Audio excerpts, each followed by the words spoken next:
You have to know who you are to be able to say no. The Holy Spirit led me, to go and study about this woman. She's also a queen. And I'm going to tell you her story. And you know why her story is so remarkable? Because it made me to realize the power of saying no. Hi guys. I learned something very remarkable today from studying my Bible. I want us to discuss this story together. The story that I read today from my Bible that have impacted my life so very well, and I want to share with you. So, are you ready to hear the story? Let's go. Have you been hearing about Queen Esther in the Bible?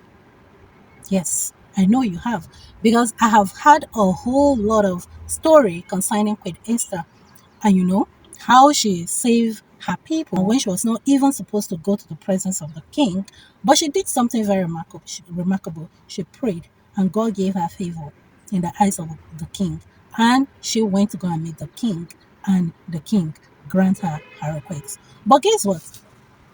There is a story. There is a story about another woman that is so striking that I don't know why, preachers don't really talk about it.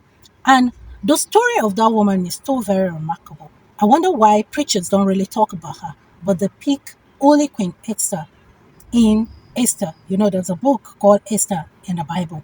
They talk about Queen Esther, but they don't talk about this woman. And the Holy Spirit led me, to go and study about this woman. She's also a queen, and I'm going to tell you her story. And you know why her story is so remarkable? Because it made me to realize the power of saying no. And it makes me know that you have to know who you are to be able to say no to some certain things. Even when you're faced with dying, situations that when you say no, you will face a very great, grievous consequences. But you know what? This woman went ahead and said no. And when she said no, she fixed the consequences. And at the end of the day, her name was recorded. But people don't like talking about her. And I want to believe the reason why people don't like talking about her is because of the patriarchal system that all of us grew up to or grew up to experience. And this patriarchal system was set up in her regime as a queen. Now, who am I talking about? I'm talking about Queen Vashti. Do you know about Queen Vashti? I know you will not. Or if you know about, you might not know it from the dimension I'm coming from. Now, let me tell you about Queen Vashti. Queen Vashti is a very beautiful woman who is pleased to look at. She's so beautiful, so elegant, and she's a queen. She was married to a king called Ahasuerus. Yes. And Ahasuerus is a very rich king. Very, very rich king. And guess what? It was in his regime that a fix was fixed for a very long time to display wealth. Now, King Ahasuerus, organized a display of wealth for 180 days. I think that has never been done in record. And I know, I don't know, to my own understanding, none in any, kingdom has displayed a show of wealth for that long. So it was recorded in the Bible that King Ahasuerus displayed his wealth for 180 days. And guess what? He was so rich, very rich, that everyone that came to that occasion drank from a cup made of gold. Can you imagine that? You're so rich, you display, and that's not enough. Gold that is so precious, you turn it to a cup that people will drink from. Now, this king is married. He's married to this woman called Vashti.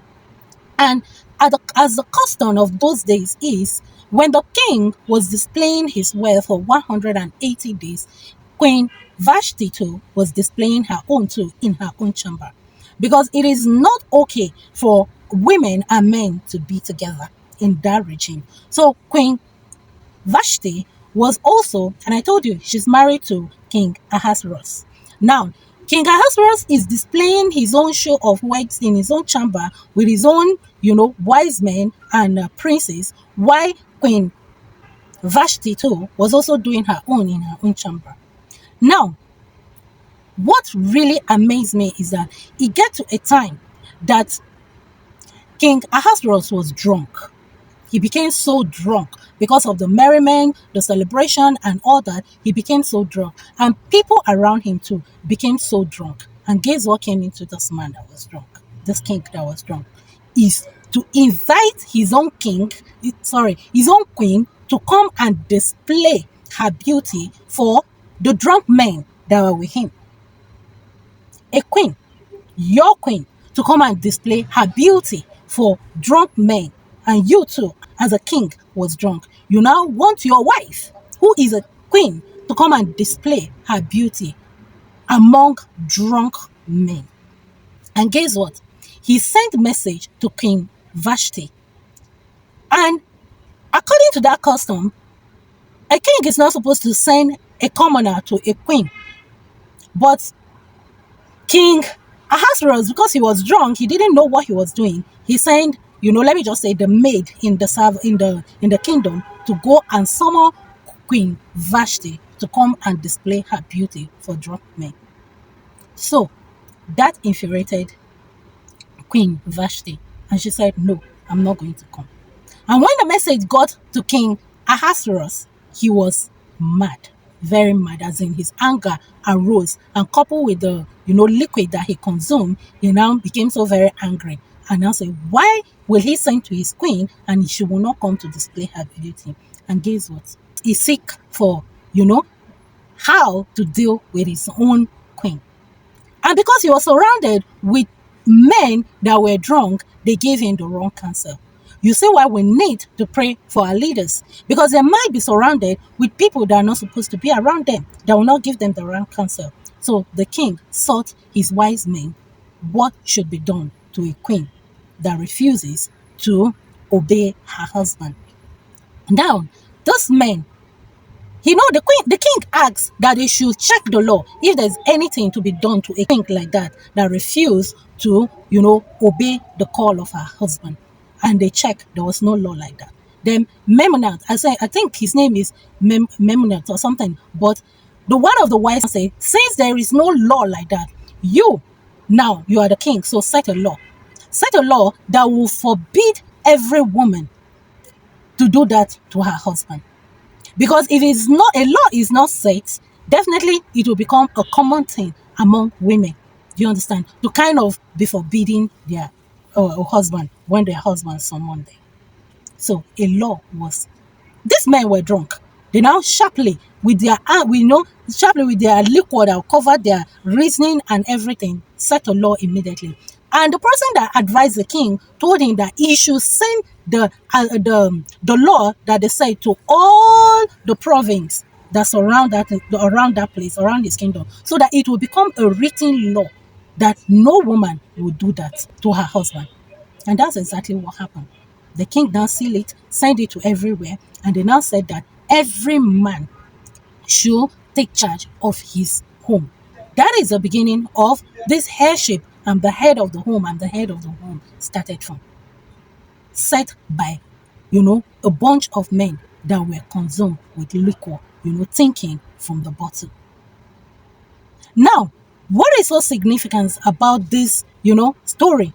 The significance is that Queen Vashti knew that her husband did not do this with a clear eye. So if she goes and display her beauty among these men that are drunk, when her king comes back to his senses, he's going to regret his action. Because at the end of the day, it's going to be an insult for her and also to the king. And that was why she refused to kind of, comply to the request of the king. And that's exactly what happened. When the decree was made for every man to take charge of his home. Because if you look at the Bible, even in that Bible, there was nothing, because this law was enacted by men, not by God.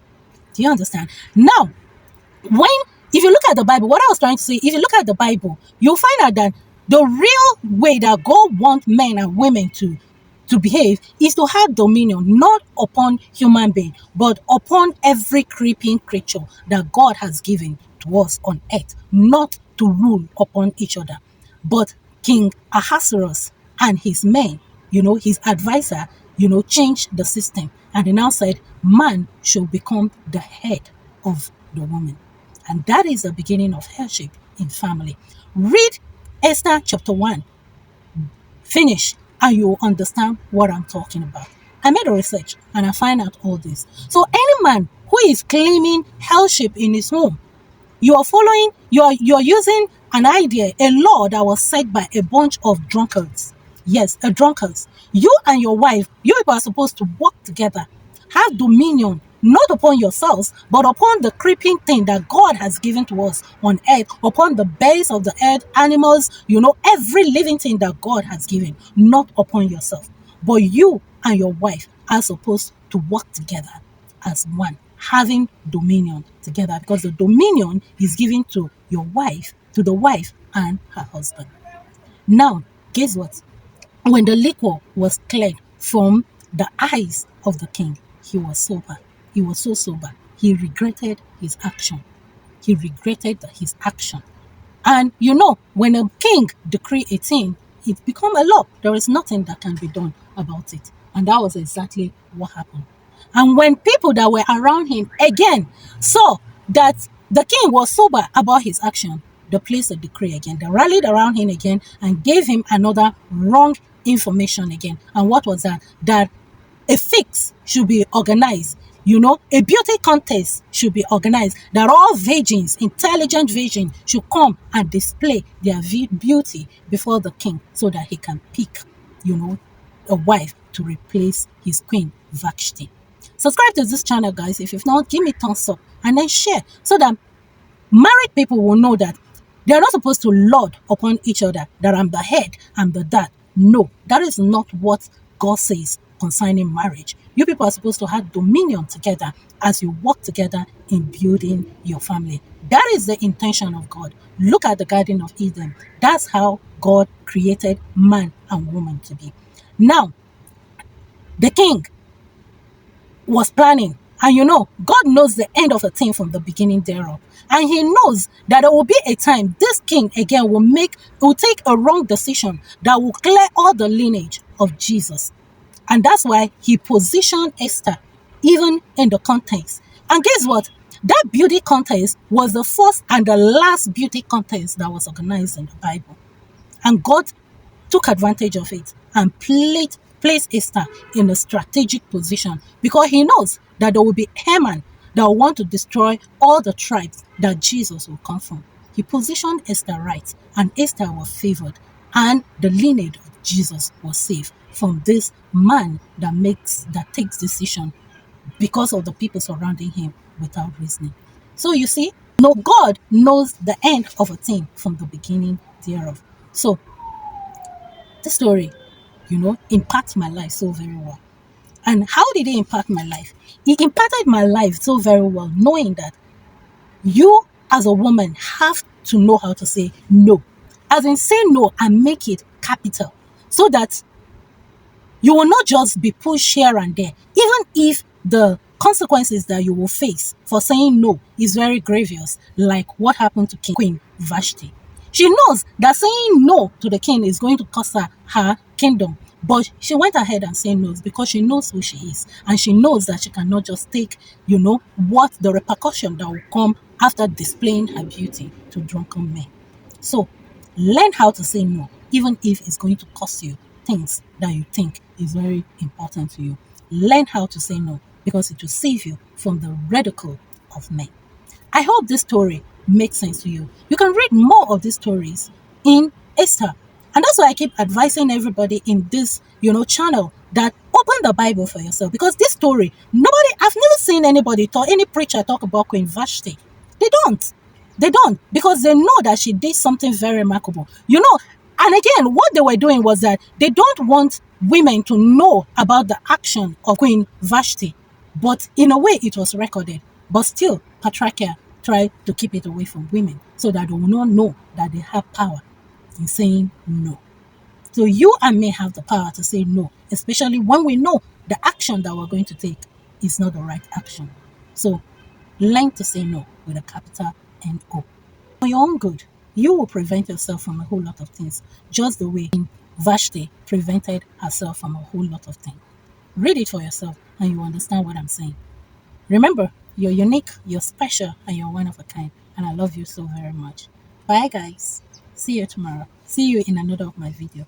Watch my playlist. I have a lot of videos here for you to watch that will grow your spirit, even as I'm growing my spirit. Bye, guys. Mwah.